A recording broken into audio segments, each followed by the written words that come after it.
summer, and they get stronger every year. Stronger every year, and again, you can add these to your pachysandra beds, which is what I did. I've got big silver maple trees in the front yard. I mean, enormous. And so there's shade there, and it only gets morning sun even if the trees weren't there. These are beautiful there. They come back every year, and these are true geraniums. Nothing to do with that red or pink ones that you get at the garden center, which are actually pelargoniums. They're not really geraniums. That's a common name for them. These come back every year. If you've got an area where you've got ferns or hostas, these are perfect to add to that. Or if a big pachysandra or ivy bed, plant these in that bed to give you something that blooms all summer. It doesn't have to be boring, and it doesn't have to be impatience. No. May 7th or May 14th are your ship days here. However, if you want May 7th, I would be quick because we only have 100 left in the May 7th date. And that's because, again, these are being freshly dug to order. You know, like made to order in the restaurant. Right. It's not been under a heat lamp drying out. These are fresh plants, and I love these varieties. That Johnson's blue, by the way, it is true blue. It's not lavender or anything like that. That's the first one I had in my garden. The foliage on it is gorgeous, and it forms a bouquet, and it just sprawls out, but each individual leaf is beautiful. And then also in the collection, we have a beautiful pink one, and it's called Wargrave Pink. You're getting 2 each, by the way, of 3 varieties. And then we have a lavender one called Amy Doncaster, and she's an absolute beauty too. We're showing them in containers, which they'll work fine in containers and be nicely rounded. Here's a representation of how big your collection is and what it does. But you can also go in ground in borders. I have mine in the ground because I just think they look best in the ground because it gives it kind of a woodland look. You know, even when you plant impatiens in the shade, it says, okay, they bought impatiens and they planted them in the shade. This looks like a wildflower that just blooms more than wildflowers. Right. It looks natural. And you know, I use a lot of things that are not native plants in my garden, and for my clients, because I want it to look natural, even though it might not be a native plant. This fits the bill. Our first ship date has sold out, so now you can get these shipping to you on the 14th of May. And they'll be right fine, and they'll bloom this year. So don't think because I'm getting mine a little bit later that it matters. It doesn't matter. Fresh, again, these will be fresher than anything that you've gotten. Show me how they come. Okie dokie. So, and I love take this. orders. You take them so well. More salsa, please. No. This is how they come. Well, and let me explain this to you, because this is a bare root, full-grown geranium plant. This is full-grown. You can buy pots of it. You'll be lucky to find the varieties. So they're going to do that this year. And what I do, I just dig that, and the green bits, which there will be green bits because they're freshly dug. These have not been in cold storage. Leave them up, and you know, I just tamp it down, and I use my fingers. I make sure I've not gotten any air pockets in there. And then once it's in, I go ahead and water it in. Then a couple of weeks later, I'll give it its first fertilization with our general bud and flower booster.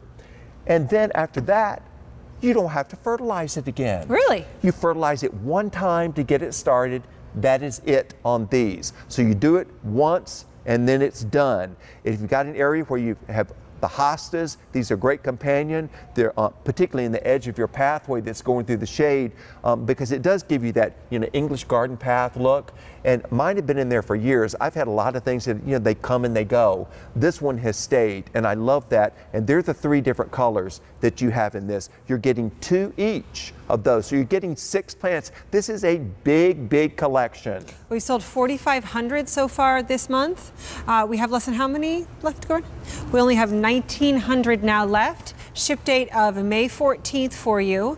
You are getting 6 pieces, so you really can make a statement with these, and you're going to get these blooms this year just beautifully. They like full to partial shade, full sun to partial shade. Right. They like that adequate watering. They do. And deers do not like them. The deer will not touch these, but I want to show you because I love foliage is important. I keep harping on that. I'm going to get y'all on board with this. It's the last thing I do. We're on board with the foliage. But look at the leaves. I want you to take a look at the leaves. They're all a little bit different, but as you can see, a little bit the same too. Really handsome. But you could also see how these would look beautiful blooming in a pachysandra bed. A pachysandra leaf looks a little bit like this. So it blends in. It makes the pachysandra look like it's blooming in these colors. And you can trick people who are non-gardeners, which I love to do all the time because they need to start gardening. So there you have it. You're a trickster now. Pretty much. Great. And you get all these beautiful, gorgeous colors. All of these colors, this is about the height that they're going to get. Mine were only maybe 10 to 12 inches tall in the garden, but they were sprawling. The first season, yours will be about like this. In other words, it'll be about 10 to 12 inches across. Now, take a look at me. Mine have been in for 5 years, and now mine are 3 feet across. Each one is 3 feet across. No taller than this, but it's this kind of big all the way across with the blooms all over it. And it's so handsome looking. I've got my tall golden hosta lilies behind it. These are right in the edge of the path, looking really, really beautiful. Is there anybody who can't grow these? They need a slight frost. They need a slight frost. That's it. And also not for desert areas. Okay.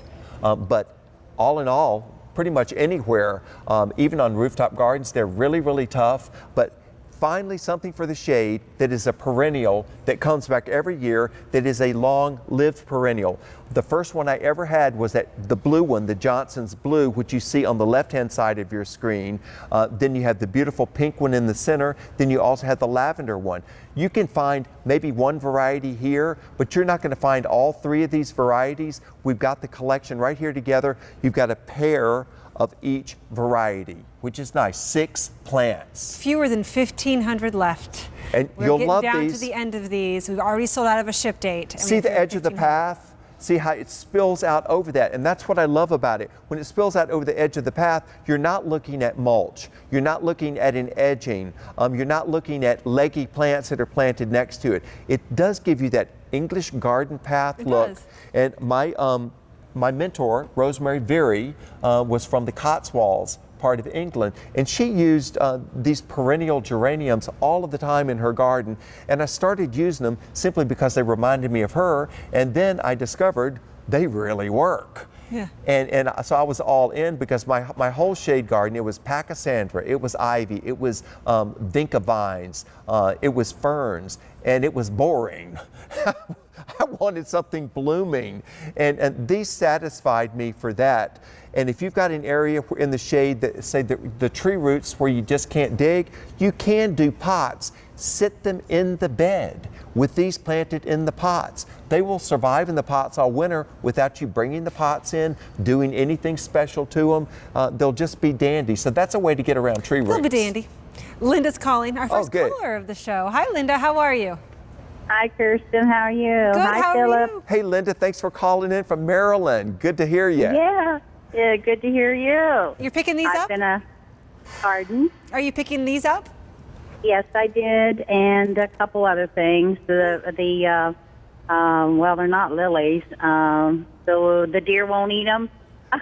Oh, the alliums? Maybe, or we've already had on, probably. Oh, maybe. Yeah. Well, you got 3 of them, and they were purple. The irises. Different shades. Oh yeah, the Yes, Japanese yes. iris. You'll love those, and I have to tell you, Linda. So I had those. I lived in Fredericksburg, Virginia, for 23 years. So we're living in similar climates. Yeah. So I see where you are. Well, it is. Yeah, I've had some problems with getting them too soon, and I'm glad you're shipping them at a later date That's Well, good. well, good. this year. Good. Yeah, because it's frost up here. We had 2.5 inches of snow. Yeah, it's been a wicked winter, but we're gonna have a And spring. beautiful Spring's spring been and a beautiful summer. I'm all for it. You're gonna love these. I loved mine when I had them in Virginia, and I use them on my gardens in Connecticut too. But have you ever had the perennial geraniums before? No, I didn't even know they made them. Yeah, they're pretty cool plants, and it does look like an English garden. And what I liked about them is that they look natural. You know, some of the stuff you put out, it's obvious that you bought something and put it out because it doesn't look like it fits in. These absolutely look like that they fit in, and these will start blooming in the area where, say, if you've had blue spike grape hyacinths blooming right now underneath your trees, you can start with those in your beds because they grow in the shade too, and then transition into these. So in the fall, you might want to pick up some of those blue spike grape hyacinth bulbs to plant in the same area, and that way you'd have something right now. Well, I have so many of your bulbs. I've been on my hands and knees for the last couple days planting them. Well, But I had these to are get gonna knee go by pads. I have a pond and I have some trees. Yes. Like maples and things like that. Right. And they're near the pond where my fire pit is and everything. Yes. And I want to put them around that tree. So I think that would do pretty good there, right? They'll be beautiful. If you got big tree roots too, you can plant them in the tree roots. And those Japanese iris that you picked up, you could plant them right in the edge of the pond, right where the water meets the soil. That's what I was planning on doing. Oh, honey, exactly what I was doing. They'll be so happy there, and they will proliferate. That's the way I planted them in Virginia. You'll love it. And then the peeper frogs will be in there. You know what I'm talking about. You guys. Yes, so I fun. do. Yes, I do. I have ducks on my pond, geese on my pond. You like Carol and Gracie. Yeah, I know. Right. Linda, thank you for calling in. Enjoy these. Let us know how they work for you. Okay, and Philip, if it gets too bad, I'm just going to bring you up here to Maryland, There you and go. you're not too far away when you're in Pennsylvania, Honey, so you can help me out. Listen, I'll meet you at the end of my driveway.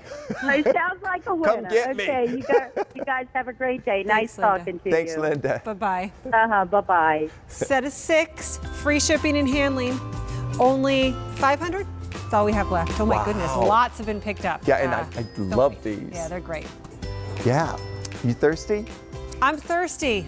Well, look what I made Well, for you were just giving me I made you salsa. some sun tea. Sun tea, because also my we've dear. got available, I'm just a little show and mention, we have tea plants. You're going to get a couple of these tea plants in this collection.